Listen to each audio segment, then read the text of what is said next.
Some stories don't start with love, they start with fear. Elena Cruz was 27 when she learned that running wasn't cowardice, it was survival.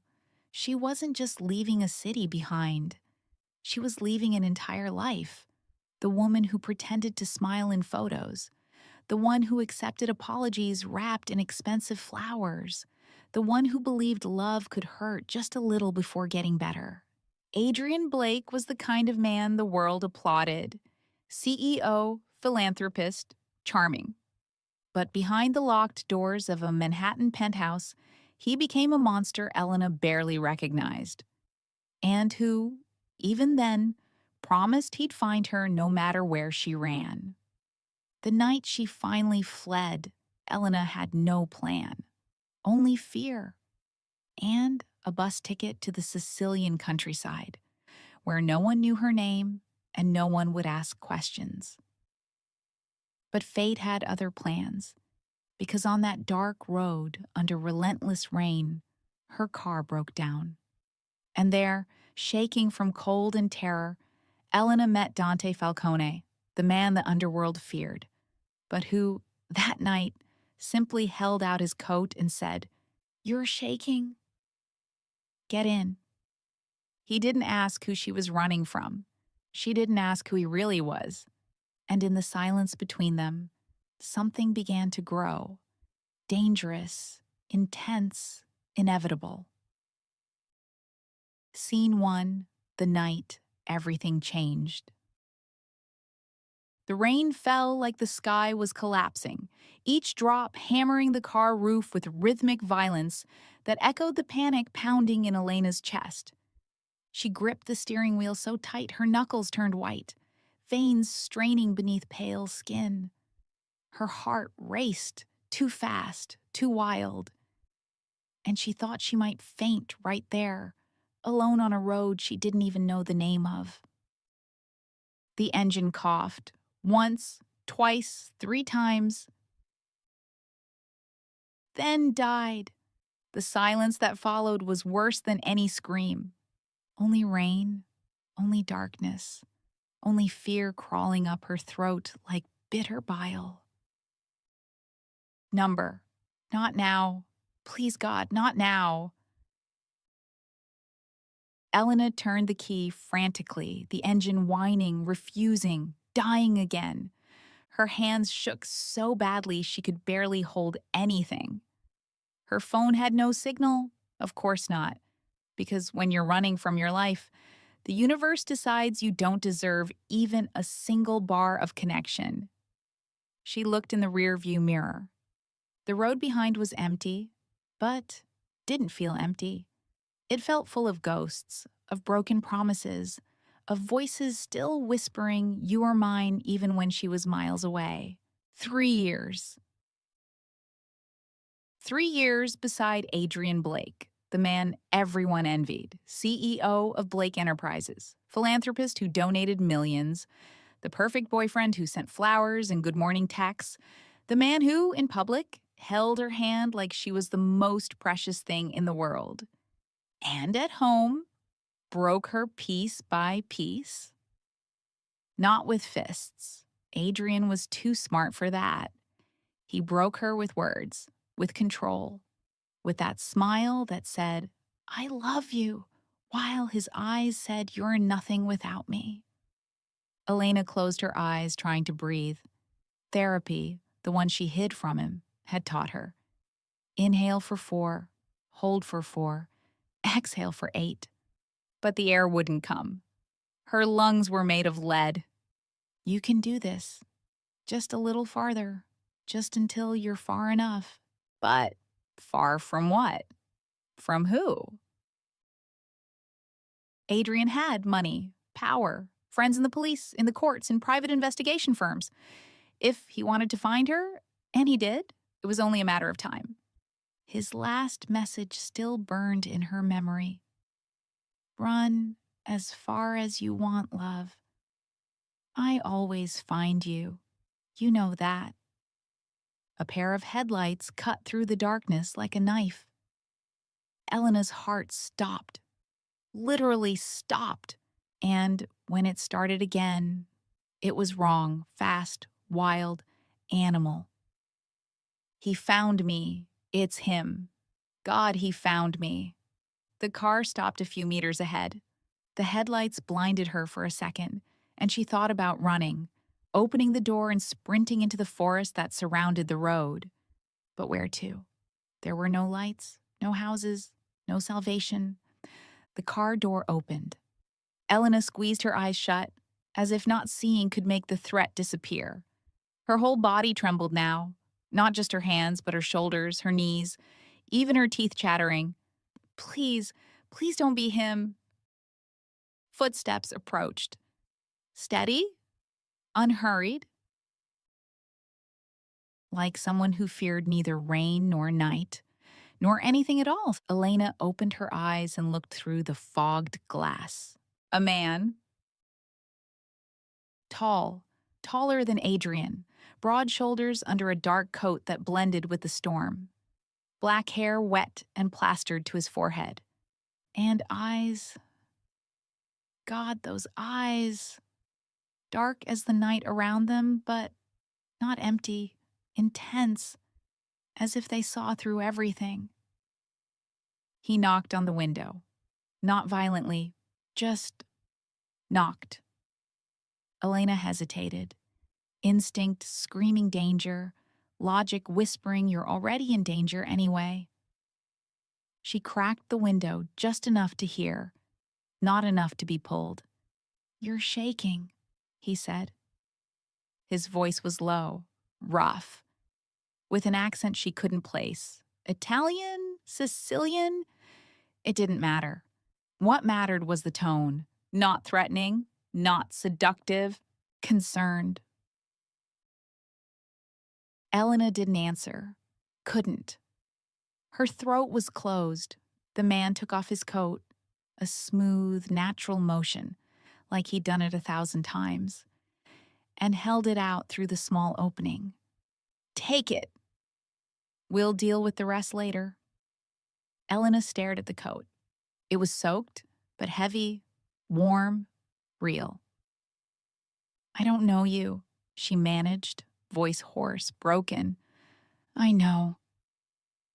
Why are you helping me? He tilted his head, and for the first time, Elena saw something familiar in his eyes. Exhaustion. The kind that comes from caring too much for too long. Because someone once helped me. When I didn't deserve it, there was truth in that. Elena didn't know how she knew, but she knew. The same way she always knew when Adrian was lying, she knew when someone was telling the truth. She took the coat. It smelled like rain, tobacco, and something else. Something masculine, earthy, and comforting in a way it shouldn't be. I'll call a tow truck, the man said, already pulling out his phone. But right now, you should get in. This road isn't safe at night. Elena looked down the road, and then she saw it. Another pair of headlights, distant still, but approaching. Slowly, deliberately. Her blood froze. The man saw them too, his eyes narrowed, jaw tightening, and when he looked back at her, his mind was made up, fast, final. Now, he said, opening the passenger door of his car. It wasn't a request. Elena didn't think, couldn't. She just moved. She ran from her car, rain drenching her in seconds, the heavy coat on her shoulders like armor. She climbed into his car and slammed the door shut. The interior smelled of leather, cold coffee, and something metallic. Not blood, but danger. The man got in, started the engine. It purred smoothly, obediently, and glanced at her. Seatbelt?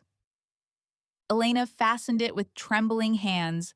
The other car was closer now, maybe 100 meters, maybe less. The man didn't speed off wildly. He just drove, smooth, controlled, as if he had all the time in the world. And somehow, that was more intimidating than any chase. Elena looked in the side mirror. The other car had stopped beside hers. Someone got out, looked around, pulled out a phone. "They saw us," she whispered, panic rising again. "Doesn't matter," the man said, eyes on the road. "They don't know who I am." There was something in the way he said it. Not arrogance, but absolute certainty. That made Elena believe him. They drove in silence for several minutes. The rain softened to a drizzle. Trees gave way to hills. And then, lights. A house on a hill, surrounded by high walls and iron gates. "Where are we?" Elena asked, finding her voice at last. The man didn't answer immediately. He drove through the gate, which opened automatically, and stopped in front of the house. Then he looked at her, really looked, and Elena felt something shift in the air between them. Heavy, intense, dangerous. "Somewhere, no one will hurt you," he said. And for the first time in 3 years, Elena Cruz began to believe she might, just might, breathe again. Scene 2, the house that doesn't ask for names. The house was bigger than Elena expected, not ostentatious, no gold marble, no chandeliers like Adrian's penthouse, but imposing in a quiet way.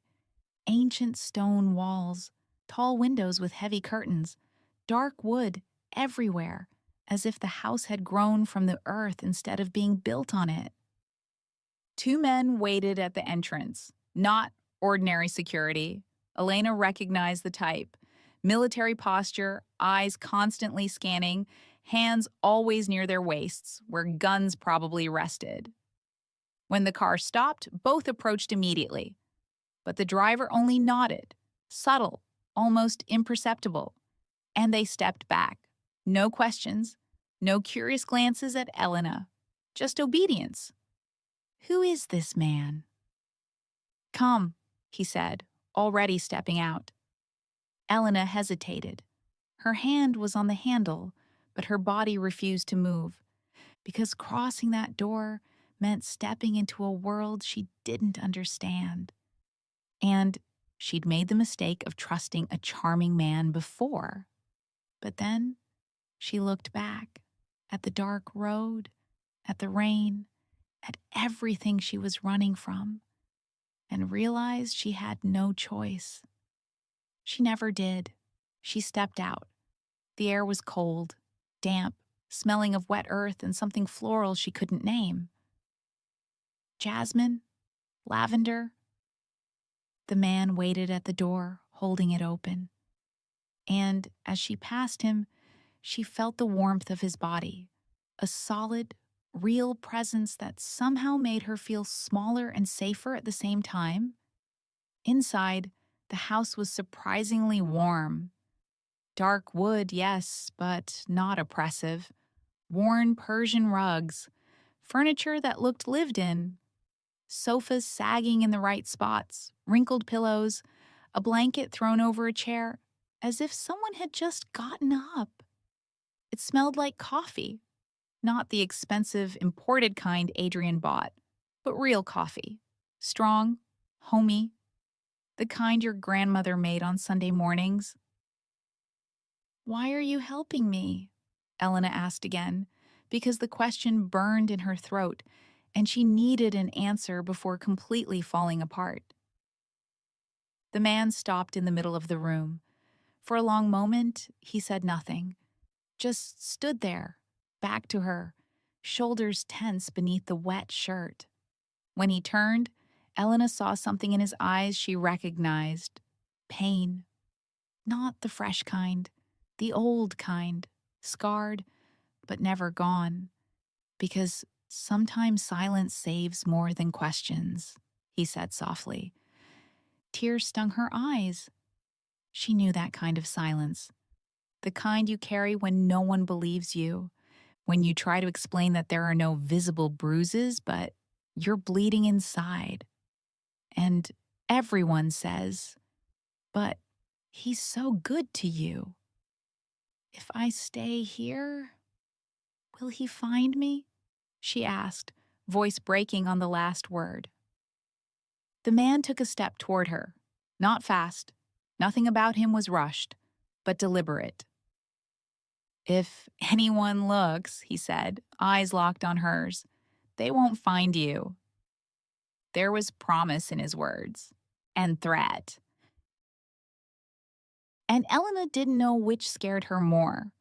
One of the men from the hallway appeared, the taller one, a scar across his brow. He said something in Italian, too fast for Elena to understand. But she caught one word, one that froze her blood. Capo. Boss. The man, the capo, replied in the same language, firm but not harsh. The other nodded and vanished.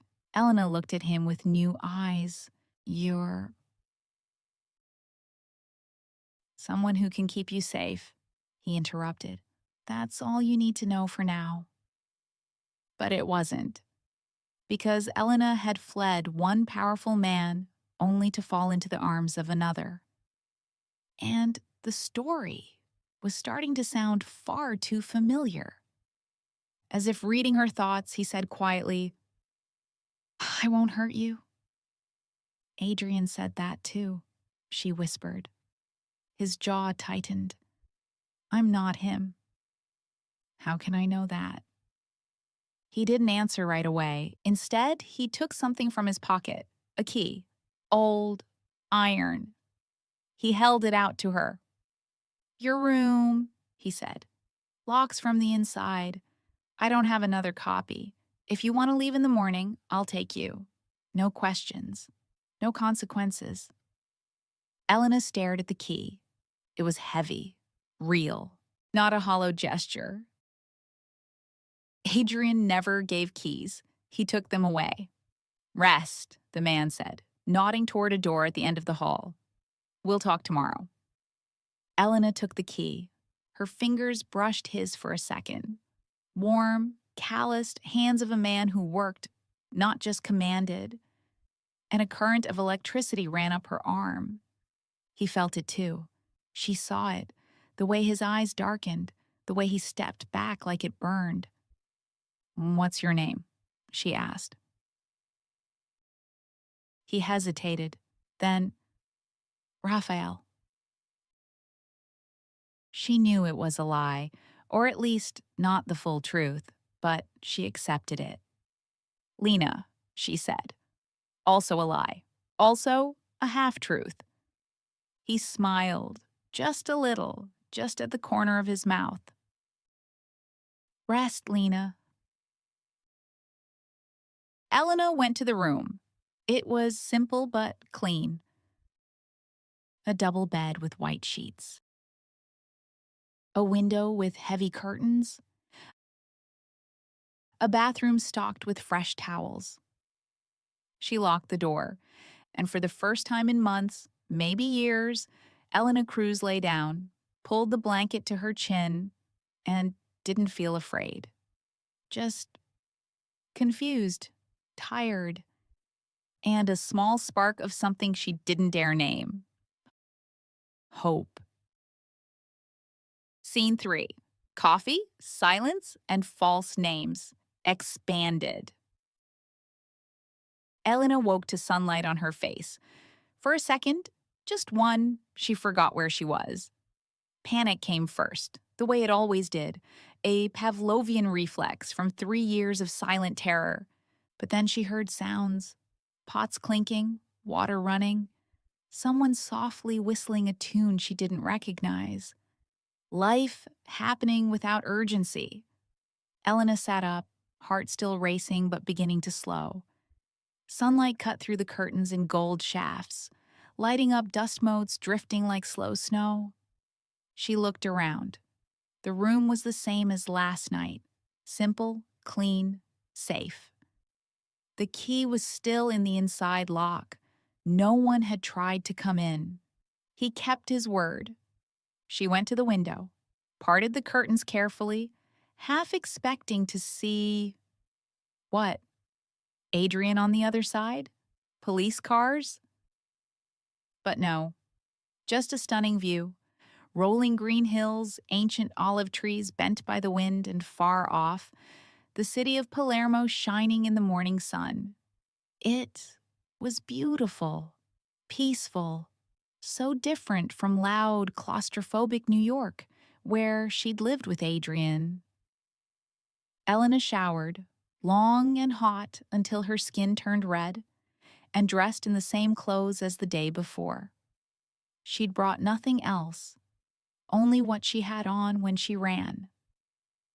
When she opened the bedroom door, the smell of coffee grew stronger, and something else, fresh bread, melting butter. Her stomach growled, betraying the hunger she'd been ignoring for days. She followed the scent to the kitchen and stopped in the doorway. Raphael stood with his back to her, stirring something on the stove. No coat, no dress shirt, just a plain black t-shirt stretching over the muscles in his shoulders and back. Worn jeans, bare feet. He looked normal, human, not like a mafioso, not like a capo. And there it was, a small scar at the base of his neck, a thin white line against tanned skin. Elena wondered about the story behind it. "Good morning," he said without turning. Elena froze. "How did you know I was here?" He glanced over his shoulder, a half smile tugging at his mouth. "You breathe loud when you're nervous." She couldn't tell if that was comforting or invasive, maybe both. Raphael turned fully, holding a cup of coffee. He set it on the table beside a plate of bread, butter, homemade jam, and fresh fruit. "Sit. Eat something," he said. Not an order, an invitation. Elena hesitated, but hunger won. She sat, tore off a piece of bread, still warm, spread butter, and bit in. It was perfect. Simple, homemade, no pretense. Tears sprang up without warning, and she had to blink hard to push them back. Because when was the last time someone cooked for her? With no expectations?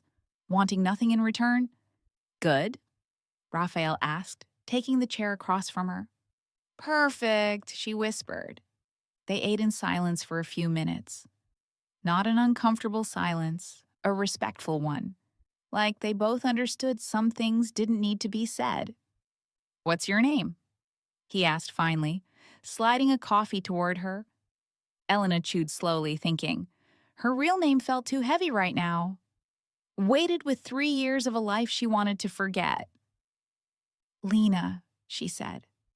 A smaller version of Elena, a version that could start over.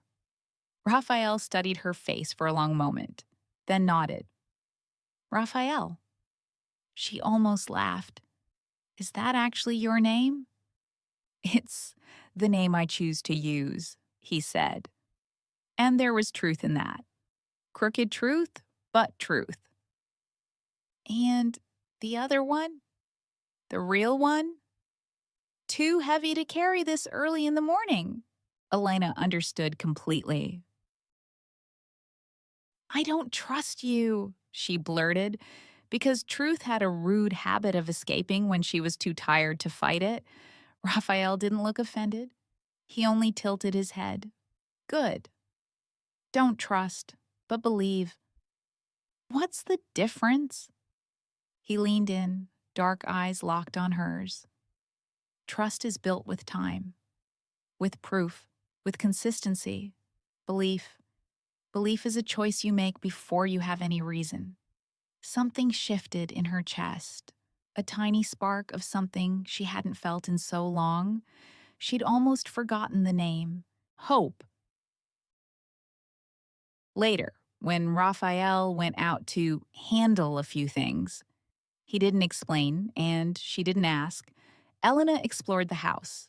Not much, just enough to understand where she was, to map exits, to decide whether she needed to run again. The living room had shelves full of books, not just for show, but books actually read, cracked spines, dog-eared pages.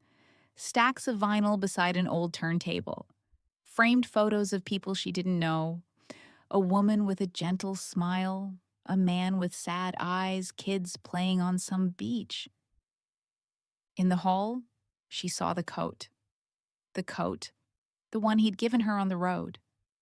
Elena drifted toward it without thinking, touched the fabric, heavy, well-made wool, and felt something in the pocket.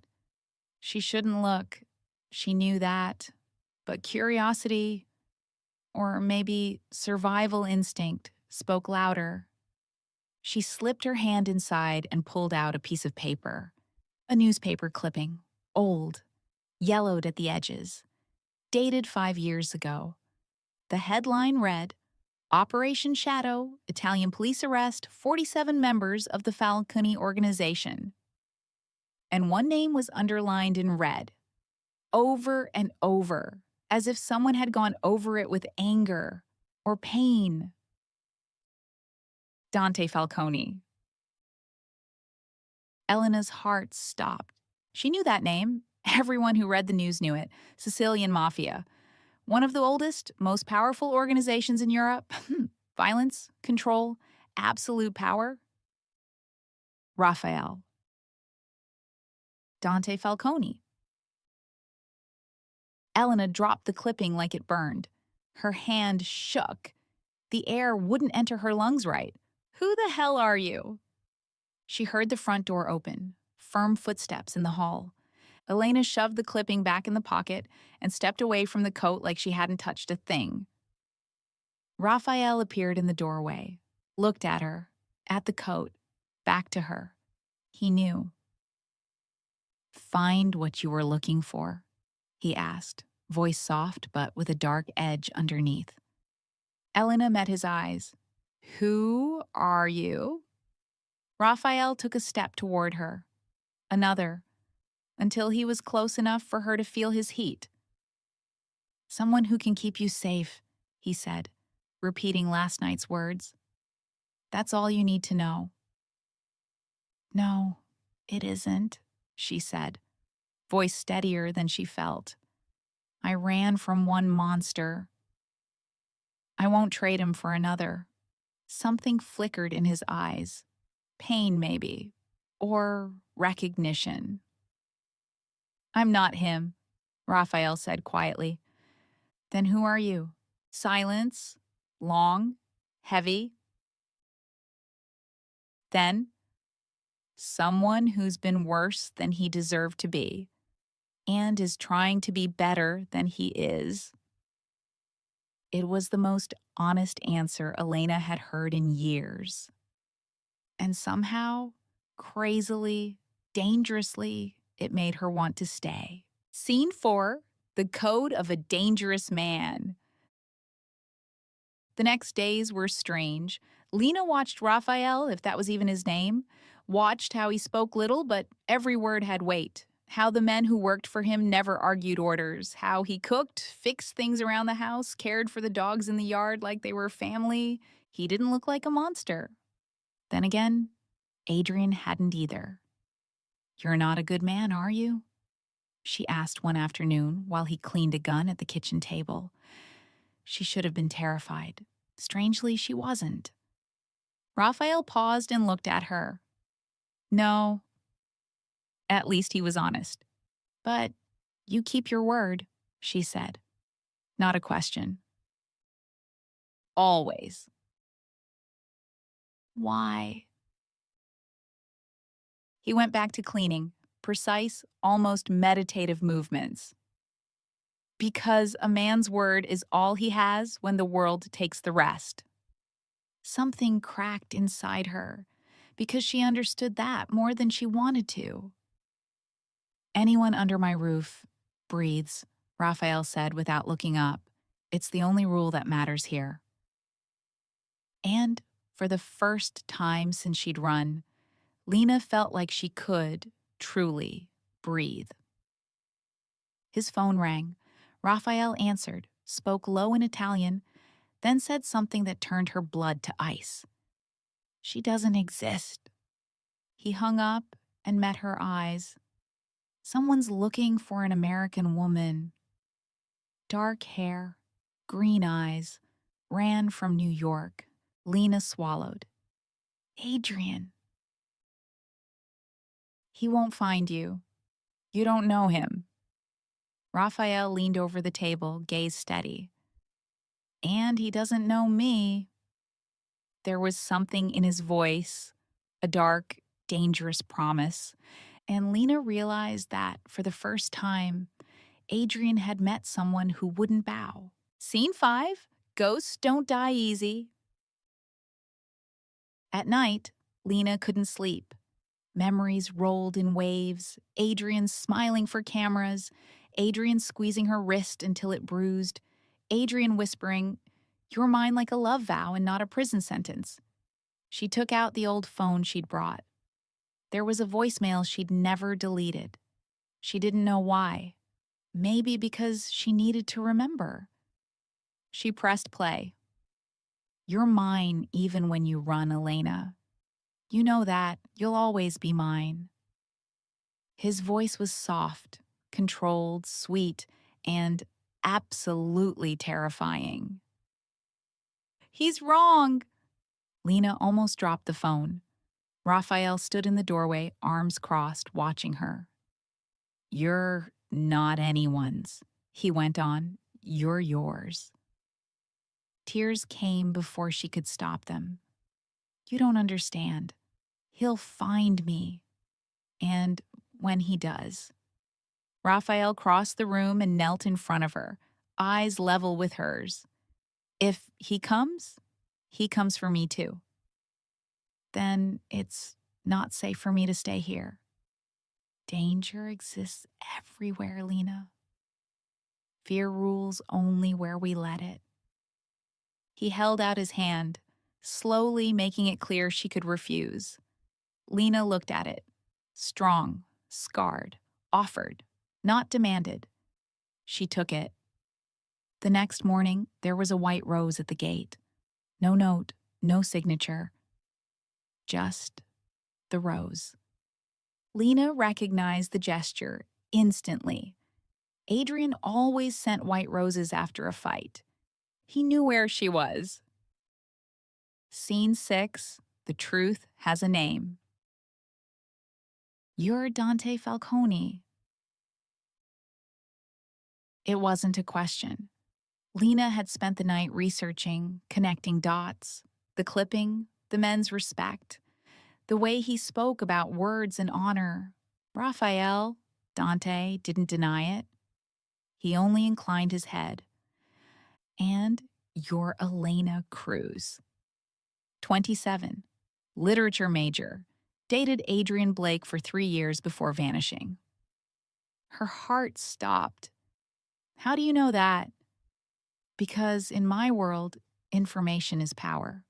And I don't let strangers into my house without knowing who they are." Elena, because now she was Elena again, stood, shaking with rage and fear. "You lied to me."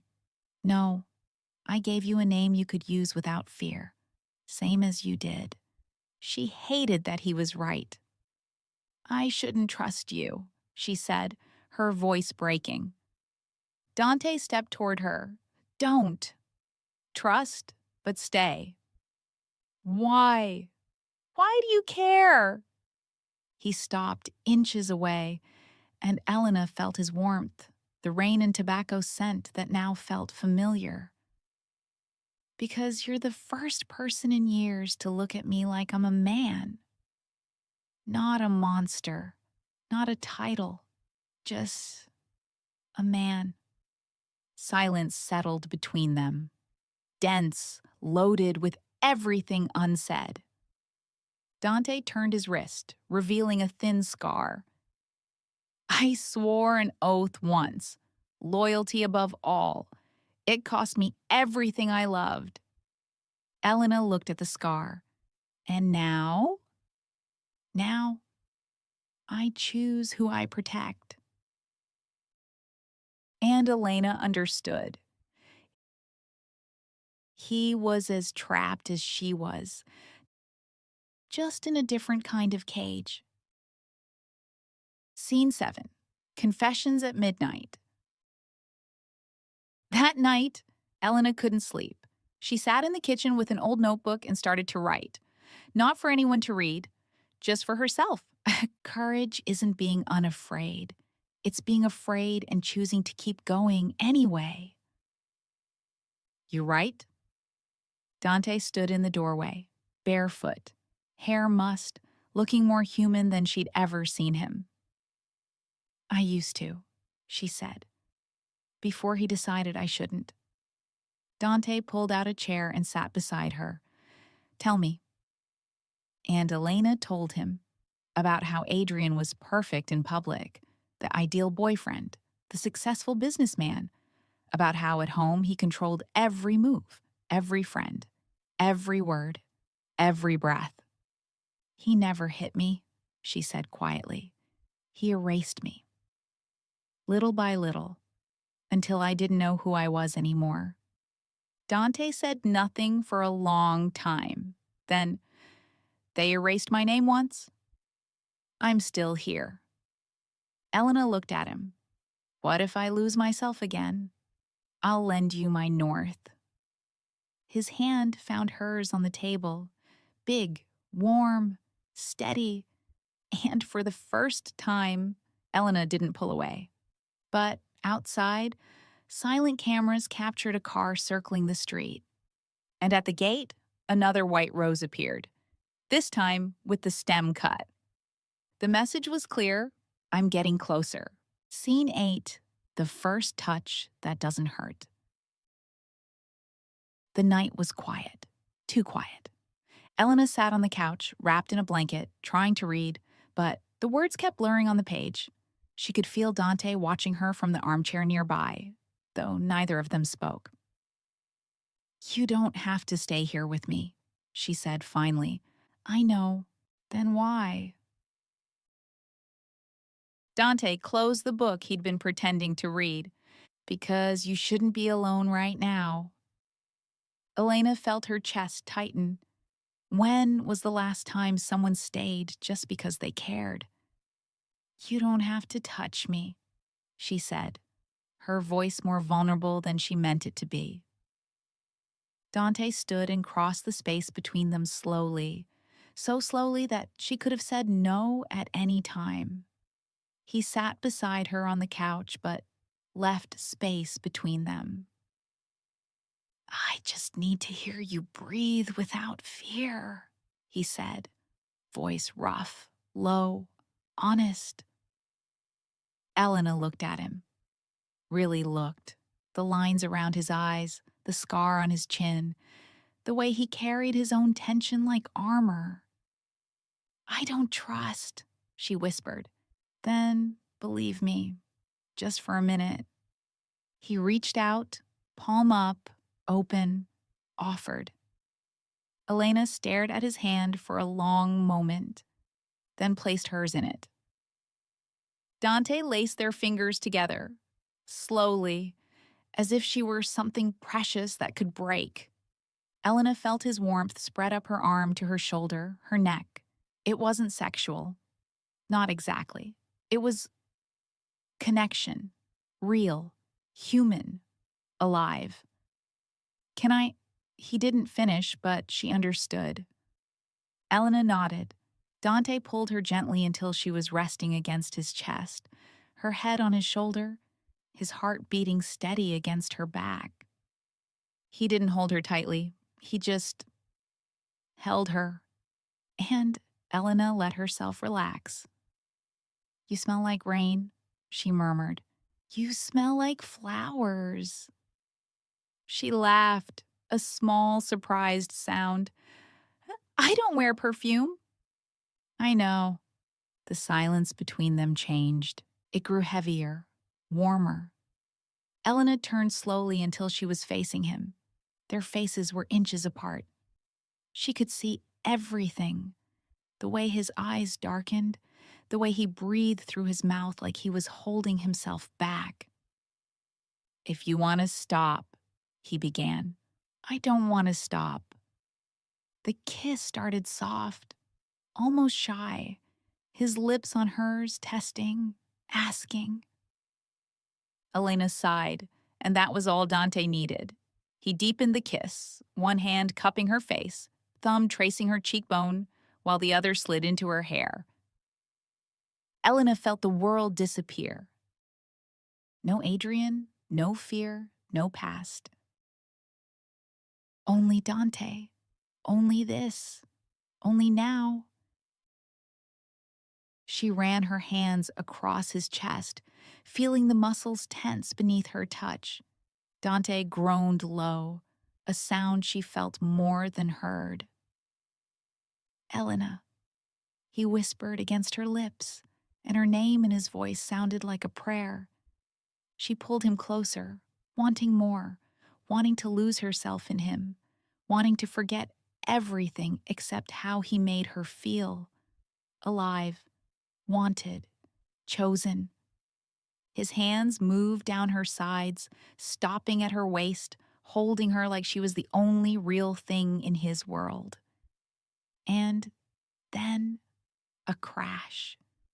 Glass breaking somewhere in the house. Dante pulled away instantly, his entire body alert. Stay here. Dante. Stay. Here. He left the room and the cold rushed back in because she knew, deep down, she always knew. Adrian had found her. Scene 9, when war knocks at the door.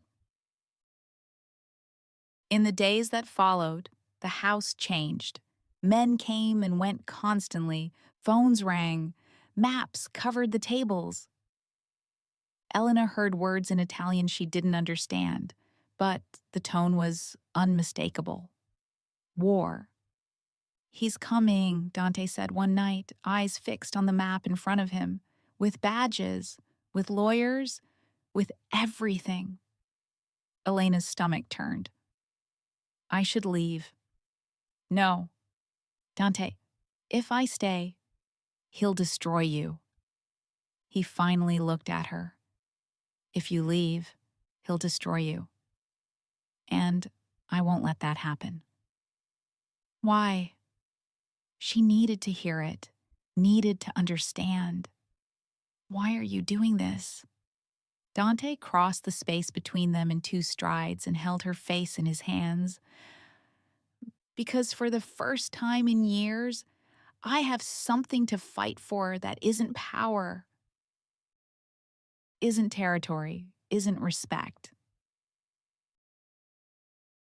Then what is it? You. The phone rang. Dante answered, listened for a moment, then said something in Italian that made every man in the room move. He's here, Dante said, in the city. With the police. Elena felt the ground drop from beneath her feet. Dante grabbed his coat, the first thing he'd ever given her, and draped it over her shoulders. This ends today. How? He smiled, not a happy smile, but one of a man who'd made his choice. I don't shoot for territory today. Then for what? For you. And Elena understood. He was going to give up everything, the empire, the power, the name, to save her. Scene 10. Blood for love, not for power. The confrontation wasn't like in the movies. No shootout, no explosions. Just silence. A heavy silence filled with unspoken threats. Adrian arrived with 2 policemen and a lawyer. He smiled when he saw Elena. That charming smile that fooled everyone.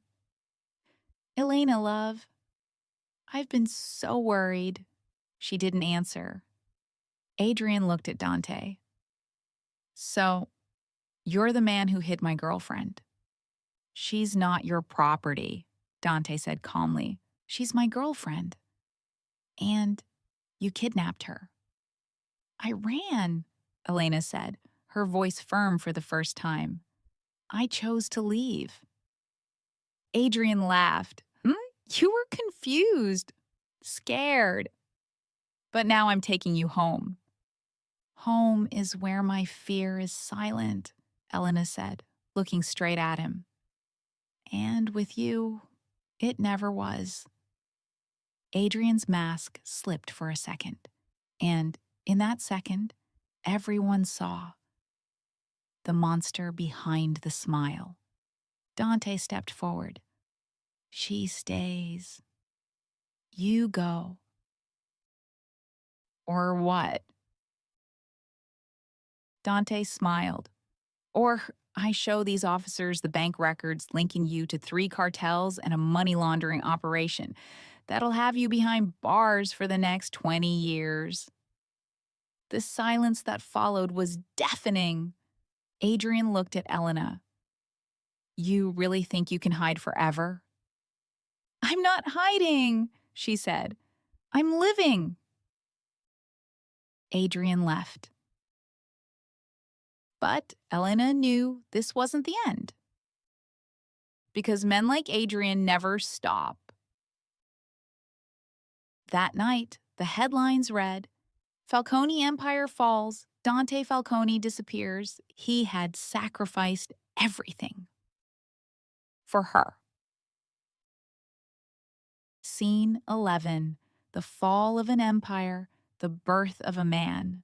The house was dying in silence. No explosions, no shouting, just the hollow sound of boxes being sealed, tape tearing, doors closing like final sighs. Elena stood in the main hall, the same room where she'd eaten homemade bread that first morning, where Dante had spoken about choices and belief. And now it was empty. Furniture covered in white sheets like ghosts. Shelves stripped bare. The record player packed away. Photos taken down, leaving pale rectangles on faded paint. It was like watching someone erase their own existence. Slowly, methodically, without drama. She found Dante in the courtyard, facing away from the house, looking down at the city of Palermo below. The lights were coming on in the twilight. Tiny artificial stars sprinkled over darkness, spreading like ink in water. He didn't turn when she approached, but she knew he knew. He always knew. The men are gone? She asked, her voice strangely loud in the heavy quiet. Yes. Where to? To other territories, other families, places where the name Falcone isn't a death sentence. Elena stepped closer until she stood beside him. The city glowed like jewels scattered over black velvet. From afar, it looked beautiful, peaceful, but they both knew the truth. Every light was a story, and some stories were written in blood. You didn't have to do this, she said.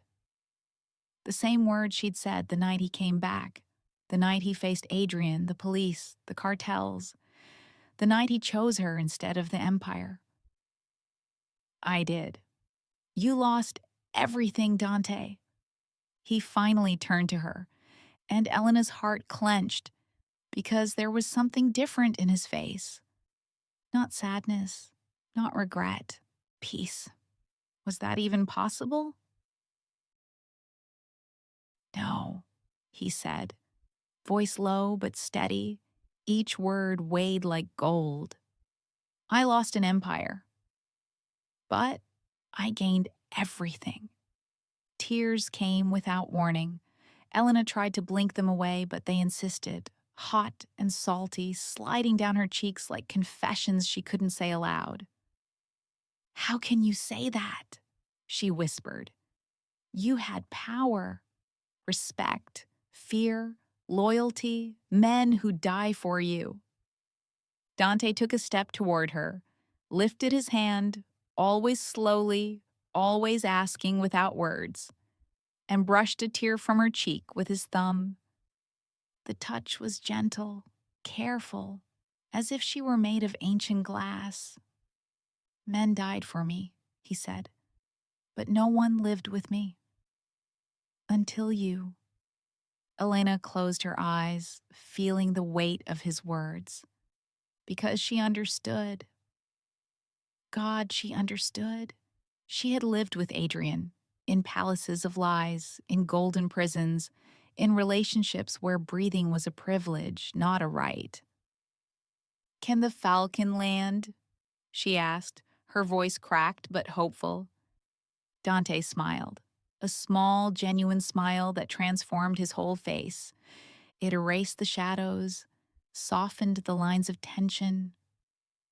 And for a moment, Elena saw who he might have been if the world had been kinder. And the man learns to stay, he said. She rested her head against his chest. Dante pulled her closer, his arms around her like walls, but walls that protected, not confined. She could feel his heart, steady, constant, alive. You saved me, Elena whispered against his shirt. No. She pulled back enough to look at him. How can you say that? Dante cupped her face in his hands that had once held guns, signed death sentences, now trembling slightly as if holding something sacred. Because you didn't need saving. You needed time, space, someone to listen without correcting, to see without judging, to stay without demanding. He paused, dark eyes searching hers as if looking for the deepest truth. You saved yourself, Elena. You chose to run, to start over, to believe you deserved more than scraps of affection between episodes of terror. Elena's chest swelled, not with pain, but something greater. Recognition, validation, the feeling of being seen, not as a victim, not as a project, but as a person. And you? She asked. Who saved you? The answer came without hesitation. You made me want to be saved. Then he kissed her, not like the others, not with urgency, not with fire, but with reverence, as if memorizing the shape of her lips, the taste of tears and hope, the exact moment when the old world died and the new one still had no name. When they finally pulled apart, the sky was completely dark, and Palermo's lights looked far away, as if they belonged to another life. What happens now? Elena asked. Dante looked back at the city one last time. Now, we disappear. To where? To where the name Falcone means nothing, where Dante can die and Raphael can live. Elena thought about that. Dying to live, letting the past burn so the future could grow from the ashes. Tuscany, he said. There's a place there. Small, quiet. Old vineyards no one's cared for in years. We could start over, she finished. Start over, he agreed. They stood there for a few more minutes, holding each other, feeling the weight of what they were leaving and the fragile lightness of what was ahead. Then Dante took something from his pocket. An envelope. Old, yellowed. What's that? Elena asked. A letter from my mother, he said, voice softer than she'd ever heard. She wrote it before she died. I never had the courage to open it. Why not? Because I was afraid of what she'd say. Whether she'd forgive me, whether she'd still recognize me after everything I'd done. Elena touched the envelope gently. Will you open it now? Dante looked at it, then at her, and smiled, Not the sad smile she'd seen so often, but a new one, clean. No, he said, because I already know what she'd say. What? You were always more than the name you carried. Now, prove it. He held the letter for a long moment, then tucked it back into his pocket, close to his heart. Come on, he said, offering his hand. We've got a long trip ahead. Elena took his hand, interlaced her fingers, felt the strength, the calluses, the silent promise that this time, finally, he was someone who would stay. They walked back to the house one last time, picked up the 2 backpacks they'd packed, the bare minimum to start a life: clothes, fake documents, enough cash to never owe favors. At the door, Dante stopped, looked back at the empty room, the ghosts under white sheets, 20 years of history being buried alive. Do you miss it? Elena asked. He thought about it, really thought. The power, the respect, the fear in others' eyes? Yes. No, he said finally. I miss the man I could have been if I'd chosen differently. But now, I get to be him. He closed the door, locked it, left the key under the doormat. For no one, for anyone, for the next chapter that wasn't his anymore. The car waited outside. Old, plain, nothing like the armored ones he used to drive. They got in. Dante started the engine. It coughed once before purring softly. And they drove away. Elena watched through the rearview mirror as the house grew smaller. The lights of Palermo faded behind the hills. And with them, all the weight of the past. Elena, Dante said suddenly. Yes? Thank you. She looked at him, puzzled. For what? For making me believe I was more than my worst day. The tears returned, but this time she let them. Because they were good tears. Tears of someone leaving war behind and walking toward peace. I love you, she said. Simple. Fearless, honest. Dante didn't take his eyes off the road, but he reached for her hand, squeezed, and whispered, so softly she almost didn't hear. I love you too, since the night of the rain. They drove through the night, for hours, until Sicily became memory and Tuscany appeared as promise on the horizon. And when the sun rose, golden, new, impossible to ignore, they arrived. A small house, an old vineyard with vines left wild for years. Red earth, blue sky. Silence that didn't frighten, but embraced. This is it, Dante said. Elena stepped out and looked around. No luxury, no guards, nothing from the world they'd left behind, and it was perfect. What will your name be here? She asked. Dante smiled. Raphael? Just Raphael. And me? You can be whoever you want. Elena thought about it, about all the versions of herself she'd been. The perfect girlfriend, the broken woman, the fugitive, the survivor. Elena, she said finally. Just Elena. The real one. Raphael took her hand. Welcome home, Elena. And for the first time in years, maybe the first time ever, Elena Cruz believed that home was more than a place. It was the person beside you when the world ends and begins again. 3 days later, the headlines exploded.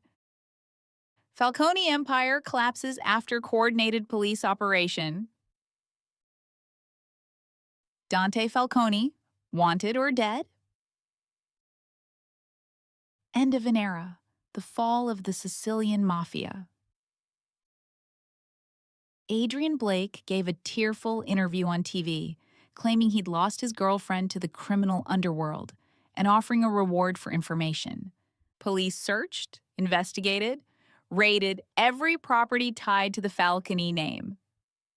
But they found nothing, because Dante Falcone was dead. And Raphael. Raphael was alive for the first time at the unnamed vineyard, far from headlines and noise. A man with calloused hands planted grapes under the Tuscan sun. Beside him, a woman with a true smile watered the soil with care. They didn't talk much. They didn't need to, because some loves are loud, full of declarations and shouted promises, and others are quiet, made of morning coffee, hands intertwined at sunset, and the absolute certainty that no matter what comes, you'll face it together. At night, lying beneath stars unblurred by city lights, Raphael whispered, "Do you regret it?" "Regret what?" Elena asked, her head on his shoulder. "Running away with a man you barely knew."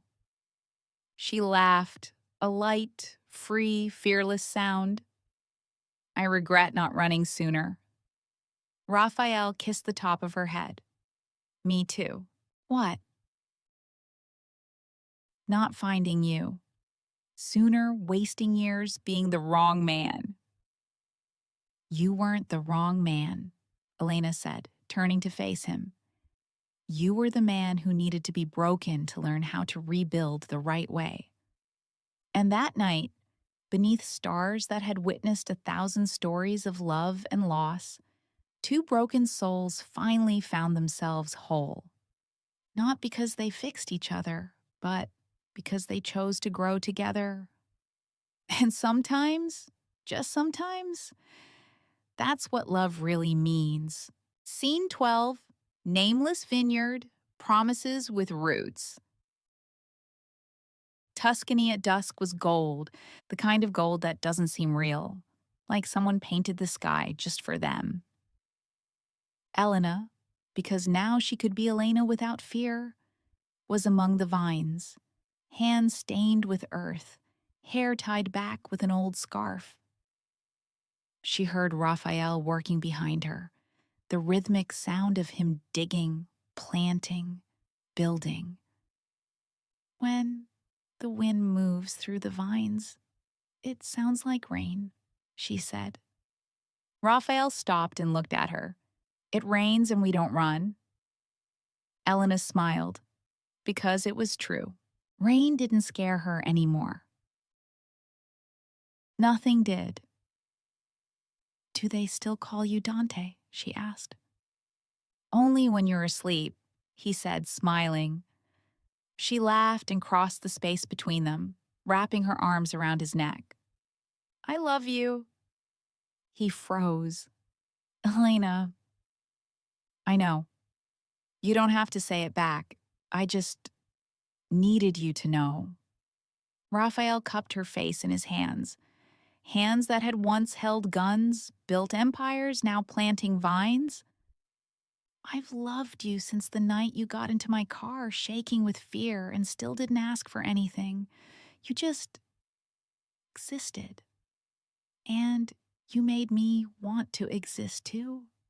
They kissed beneath the golden sky, and it was different from every kiss before. It was a kiss with no end, one that didn't need tomorrow, one that was enough by itself. That night, a car stopped on the dirt road, watched the vineyard for a long time, then drove away. In the morning, there was a white rose at the gate, and this time, a note. Some stories don't end. They just learn to whisper. Elena burned the note, because some stories really do end, and others simply begin again.